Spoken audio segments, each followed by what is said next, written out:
Friends, આજે ફરીથી plus accounting સોફ્ટવેરમાં આજે એક નવો પણ જોશું.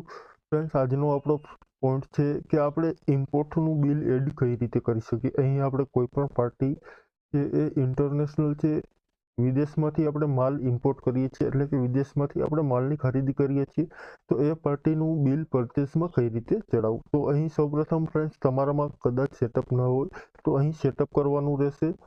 મેં અહીં ઓલરેડી સેટઅપ કરી લીધું છે. અહીં જીએસટી સેટઅપમાં, એક્સપેન્સ સેટઅપમાં તમારે discount, round of transparent, transportation enter આપી અહીં friends GST, IGST, tax free અહીં તમારે જેના બિલ એડ થતા હોય તો અહીં એડ કરવાના રહેશે. અહીં તમે જોશો તો ઇમ્પોર્ટ એડ થઈ જશે. એન્ટર આપી તમે અહીં દરેકના બિલ છે એ એડ કરી લેશો. ઓકે કરી દેશો. ત્યાર પછી ટ્રાન્ઝેક્શનમાં અહીં પરચેસ એન્ટ્રી આપણે નવી ક્રિએટ કરીશું. અહીંથી નવું ઇન્વોઇસ ક્રિએટ કરીશું. ઇન્સર્ટ શોર્ટકટ કી છે ફ્રેન્ડ્સ. ડેબિટ લઈ લેશું. અહીં પાર્ટીનું નામ લખીશું, નવી પાર્ટી એડ કરીશું. ન્યૂ અથવા એની શોર્ટકટ કી છે F3. અહીં પાર્ટી લઈ લેશું.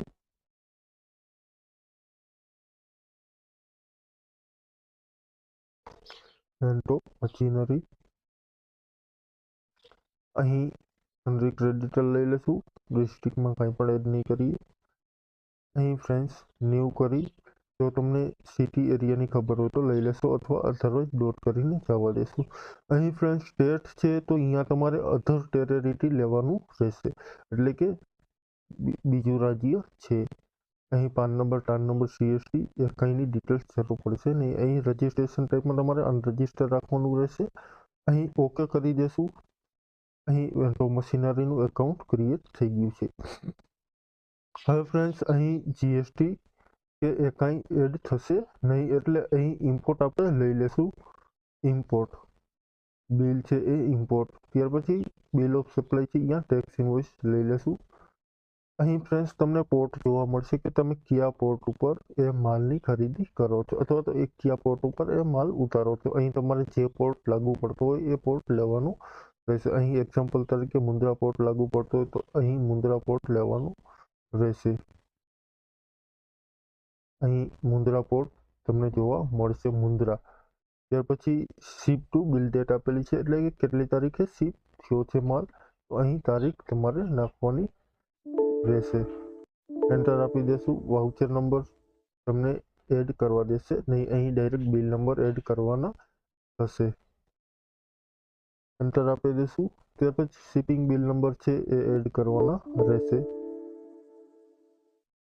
બ્રોકરને એ કંઈ એડ ડિટેલ્સ જરૂર પડશે નહીં. અહીં તમે જે વસ્તુની ખરીદી કરતા હોય એ એડ કરવાનું રહેશે. ઇલેક્ટ્રિક પાર્ટ છે તો એ લઈ લેશું. અહીં ક્વોન્ટિટી આપેલી છે, લઈ લેશું. રેટ આપેલા છે, રેટ લઈ લેશું. એન્ટર આપી દેશું. ટેબ આપીને ઓકે કરી દેશું. અહીં ફ્રેન્ડ્સ, તમે ઇમ્પોર્ટનું જ્યારે બિલ બનાવો ત્યારે ડાયરેક્ટ આઈજીએસટી તમારે પે કરવાનું થતું હોય છે, અથવા તો એક્સપોર્ટનું બિલ બનાવો તો એમાં જો તમારી પાસે યુટીઆઈ નંબર હોય તો એની કાંઈ પણ જીએસટી પે કરવાનો થતો નથી, પરંતુ યુટીઆઈ નંબર ન હોય તો તમારે આઈજીએસટી પે કરવો પડતો હોય છે. એન્ટર આપી દેશું. ઓકે કરી દેશું. ટેબ આપીને બિલ આપણું સેવ કરી દઈશું. આ રીતે ફ્રેન્ડ્સ ઇમ્પોર્ટનું બિલ બનશે. Thank you friends. આજનો પોઈન્ટ અહીં પૂરો કરીએ. કાલે એક્સપોર્ટનું બિલ જોશું. Thank you.